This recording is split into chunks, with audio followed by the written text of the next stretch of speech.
To start off, I just have a quick slide just to explain for those who don't know Grenoble. It's a territory with 500,000 people, and the metropolitan level encompasses 49 cities, which is extremely important for what I'm going to tell you just afterwards. It's surrounded by mountains. We have a very specific climate. Climate change is quite important for us, especially right now, for example, we're supposed to have lots of snow, and basically we have none. Very, very hot summers also, and a strong ecological sense for most of the people living in the area. All of what I'm going to tell you started in 2015 when the public space and the urban planning competence, which is kind of skill maybe, but I'm not sure the exact word, transferred from the city level to that metropolitan level. The challenge in 2015 was to go from 49 different ways of doing a public space or doing urban planning to something that could be one vision, or at least a shared vision of what we should do all together. For that, two major objectives were set. The first one was trying to build a framework with which we could all talk together. Whether we were in Grenoble, in Vif, in any of the 49 cities, we were able to talk together with that framework. And the other thing was trying to agree that transforming our cities could be done through an experimental approach, knowing that basically we didn't have as much money as we used to have, and so we have to find new ways of transforming public space with as less money as possible. Just to explain to you that this framework that I talked to you about, we worked for 2 years with the whole cities, walking around. We had lots of workshops. We talked to people, to schools, to all the stakeholders of the territory to know what we could put in that frame. And it ended up with this framework, with lots of different ideas. But the main goals, you have them right now on that slide, was first very focused on mobility, active mode. How we should get back some of the space that was totally dedicated to the car, and more focused on pedestrians and bicycles, etc., which was not that much developed in Grenoble.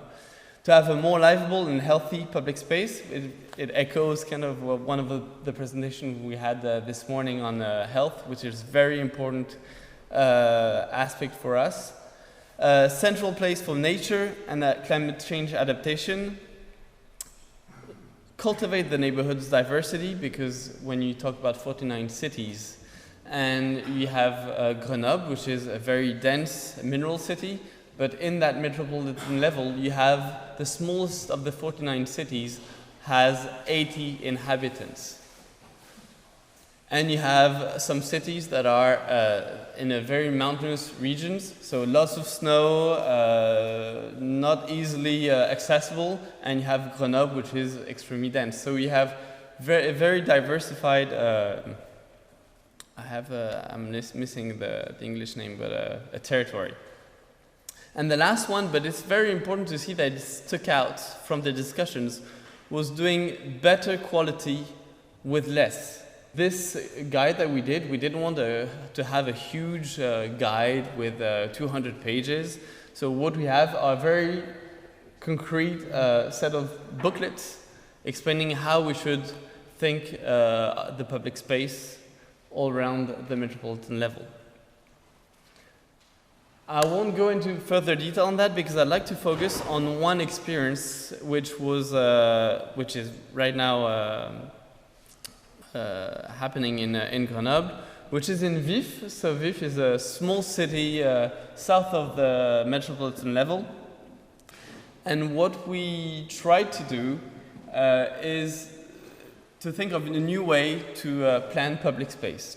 This city if you go to France and you decide to go south to the Mediterranean Sea or to the mountains, most of the time, so in winter and in summer, you'll definitely go through this city because it's one of the major paths going south.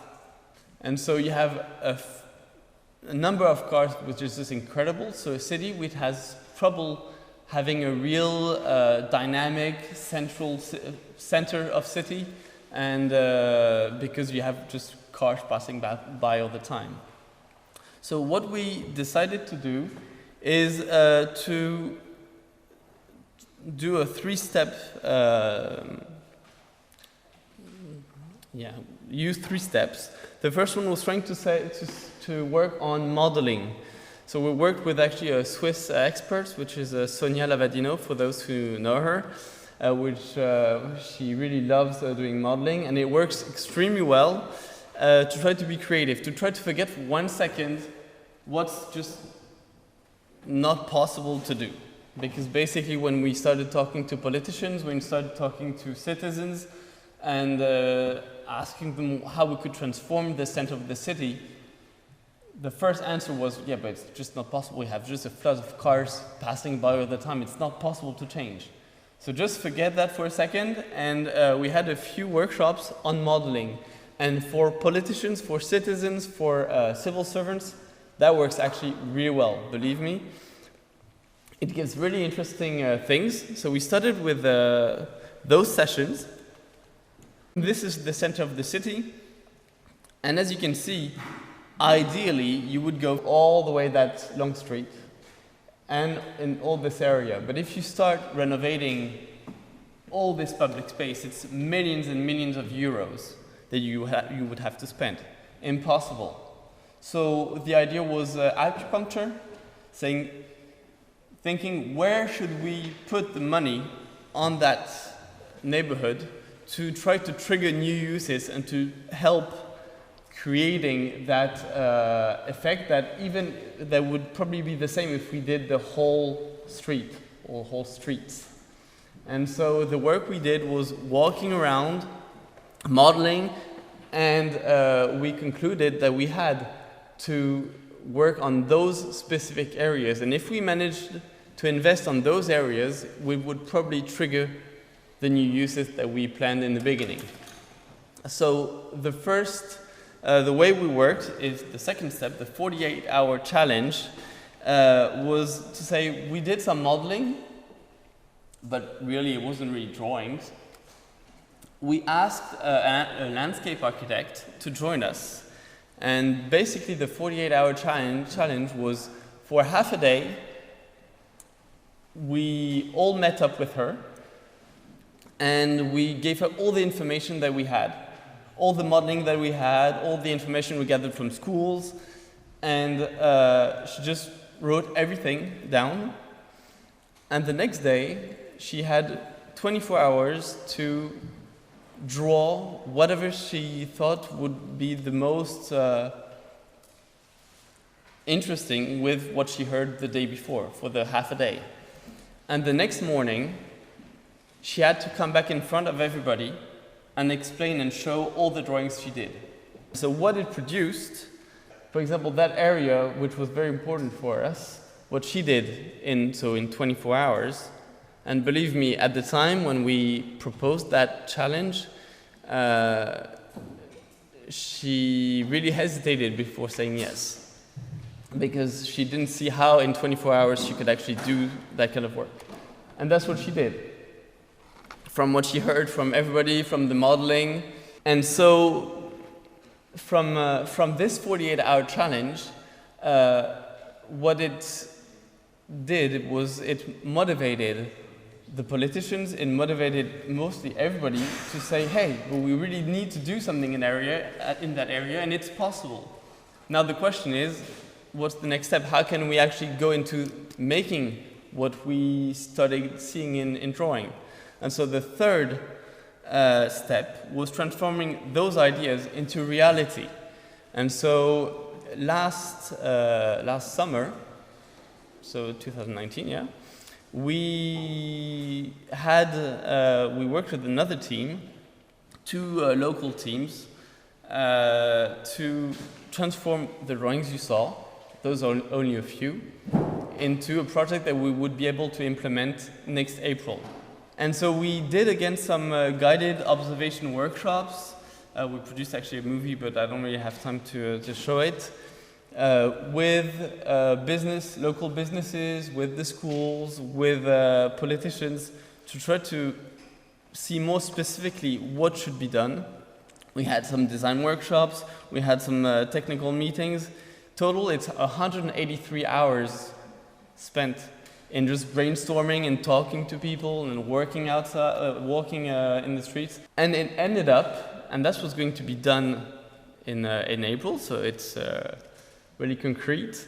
You have all the spaces that we're going to work on in April, and you have what's going to be really done next April. It's pretty interesting to see for people that it really ends up with something really concrete and that we are able to pay, because we had the objective to spend not more than 150,000 euros. 150,000 euros, sorry. And the total cost of what we're going to do is 147.